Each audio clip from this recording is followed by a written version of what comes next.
Hello everyone, मैं प्रदीप कुमार आगाज IAS institute में आप सभी का स्वागत करता हूं।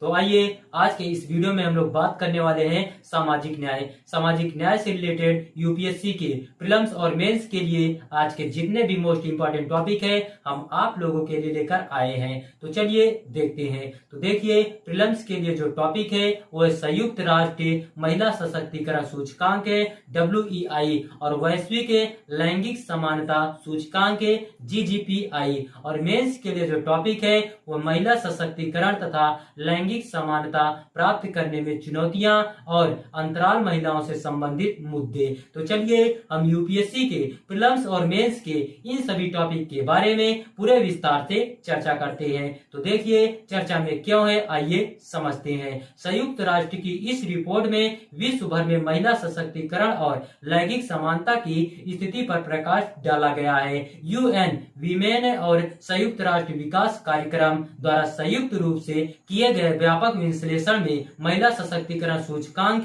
और वैश्विक लैंगिक समानता सूचकांक के आधार पर 114 देशों का मूल्यांकन किया गया है। मौजूदा निष्कर्ष कमियों को दूर करने और अधिक न्याय संगत एवं समावेशी विश्व की दिशा में प्रगति को बढ़ावा देने हेतु व्यापक नीति की तत्काल आवश्यकता पर बल देते हैं। रिपोर्ट के मुख्य निष्कर्ष क्या है, आइए समझते हैं। तो देखिए, विश्व स्तर पर केवल 1% महिलाएं उच्च महिला सशक्तिकरण और लैंगिक समानता वाले देशों में रहती हैं। नेतृत्व भूमिका और निर्णय प्रक्रिया मुख्य रूप से पुरुष प्रधान बनी हुई है, जिससे महिलाओं के लिए अवसर सीमित हो गए हैं।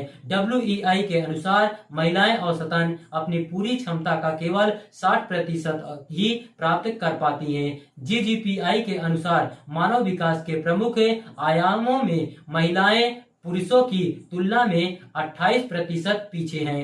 विश्लेषण किए गए 114 देशों में से किसी ने भी पूर्ण महिला सशक्तिकरण या लैंगिक समानता प्राप्त नहीं की। विश्व स्तर पर 90% से अधिक महिलाएं उन देशों में रहती हैं जो लैंगिक समानता और महिला सशक्तिकरण प्राप्त करने में खराब या औसत दर्जे का प्रदर्शन करती है। अत्यधिक विकसित देशों में भी लैंगिक समानता की चुनौतियां बरकरार है। विश्लेषण किए गए 114 देशों में से 85 से अधिक, जिनमें आधे से अधिक उच्च या उच्चतर मानव विकास श्रेणियों में शामिल है, कम या मध्यम महिला सशक्तिकरण और लैंगिक समानता दर्शाते हैं। अर्थात केवल आर्थिक प्रगति ही लैंगिक समानता सुनिश्चित नहीं करती। मध्यम मानव विकास के बावजूद भारत में महिला सशक्तिकरण और लैंगिक समानता कम है, जो लैंगिक अंतर को समाप्त करने तथा महिलाओं की स्थिति को ऊपर उठाने के लिए ठोस प्रयासों की आवश्यकता पर प्रकाश डालता है। केवल लैंगिक समानता ही महिला सशक्तिकरण की गारंटी नहीं देती। रिपोर्ट से पता चला है कि लैंगिक अंतर वाले किसी भी देश ने उच्च महिला सशक्तिकरण की स्थिति प्राप्त नहीं की है। इसके अतिरिक्त लगभग 8% महिलाएं कम सशक्तिकरण लेकिन उच्च लैंगिक समानता वाले देशों में रहती है। यूएन वीमेन क्या है, आइए देखते हैं। तो देखिए, विश्व भर में महिलाओं और लड़कियों की जरूरतों तथा उनके अधिकारों को पूरा करने में प्रगति में तीव्रता लाने के लिए संयुक्त राष्ट्र महासभा द्वारा वर्ष 2010 में यूएन वीमेन की स्थापना की गई थी। यूएन वीमेन संयुक्त राष्ट्र के सदस्य देशों का समर्थन करती है, क्योंकि यह लैंगिक समानता प्राप्त करने के लिए वैश्विक मानक निर्धारित करती है। साथ ही महिलाओं और लड़कियों को लाभ पहुंचाने वाले कानूनों, नीतियों, कार्यक्रमों और सेवाओं के डिजाइन के साथ उन्हें कार्यान्वित करने के लिए सरकारों तथा नागरिक समाज के साथ काम करती है। यूएन वीमेन 4 प्रमुख रणनीतिक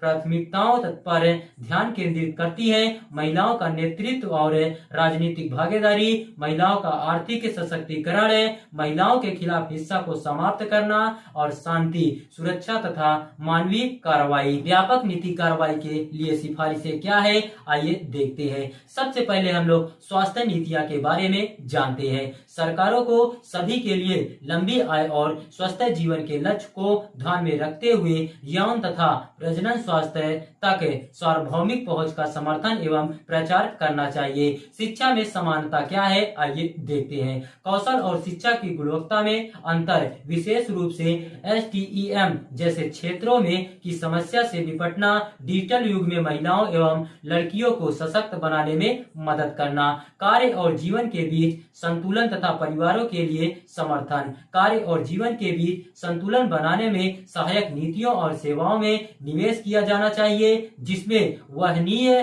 तथा गुणवत्तापूर्ण बाल देखभाल, माता पिता की अवकाश संबंधी योजनाएं एवं लचीली कामकाजी व्यवस्थाएं शामिल है। महिलाओं की समान भागीदारी, सार्वजनिक जीवन के सभी क्षेत्रों में लैंगिक समानता हासिल करने के लिए निर्दिष्ट लक्ष्य और कार्य योजनाओं की स्थापना की जानी चाहिए। साथ ही महिलाओं को आगे बढ़ने से रोकने वाले भेदभावपूर्ण कानूनों और विनियमों को समाप्त किया जाना चाहिए। महिलाओं के खिलाफ हिंसा, इसके लिए रोकथाम, सामाजिक मानदंडों में बदलाव और भेदभावपूर्ण कानूनों तथा नीतियों को खत्म करने पर केंद्रित व्यापक उपायों को लागू करना महत्वपूर्ण है। महिला सशक्तिकरण सूचकांक क्या है, आइए देखते हैं। तो देखिए, यह UN वीमेन और UNDP द्वारा तैयार किया जाने वाला एक समग्र सूचकांक है। यह 5 आयामों के आधार पर महिला सशक्तिकरण का आकलन करता है। जीवन और अच्छा स्वास्थ्य, शिक्षा,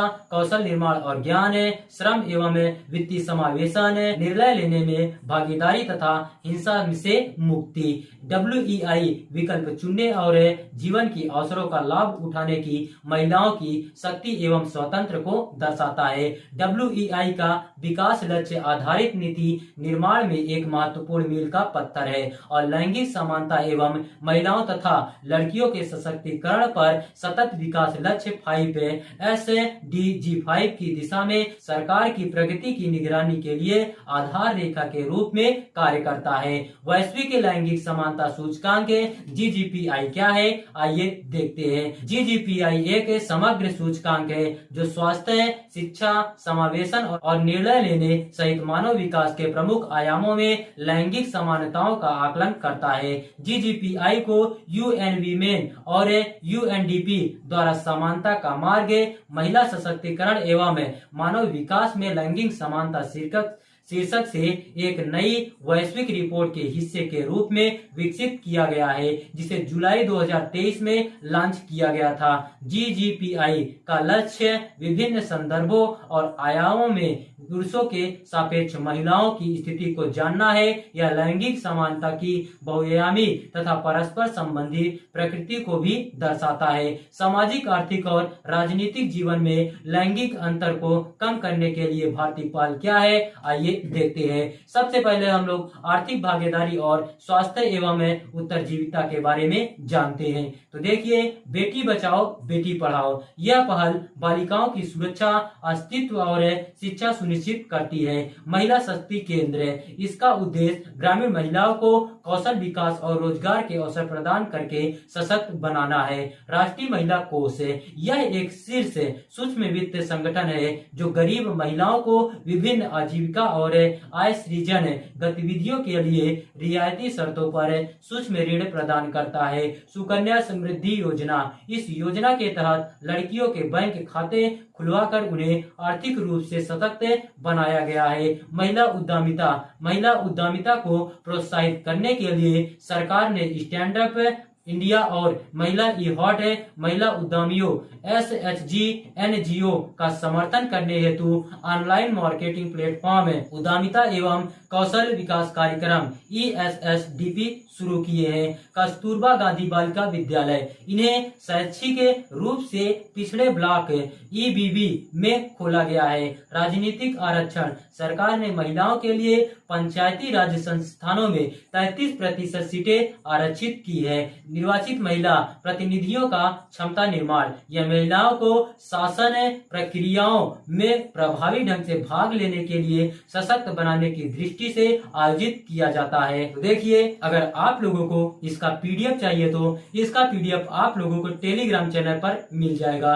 टेलीग्राम चैनल का नाम है आगाज IAS इंस्टीट्यूट और टेलीग्राम चैनल का लिंक हम इस वीडियो के डिस्क्रिप्शन में भी दे देंगे। आप यहां से भी जाकर टेलीग्राम चैनल को ज्वाइन कर सकते हैं और PDF डाउनलोड कर सकते हैं।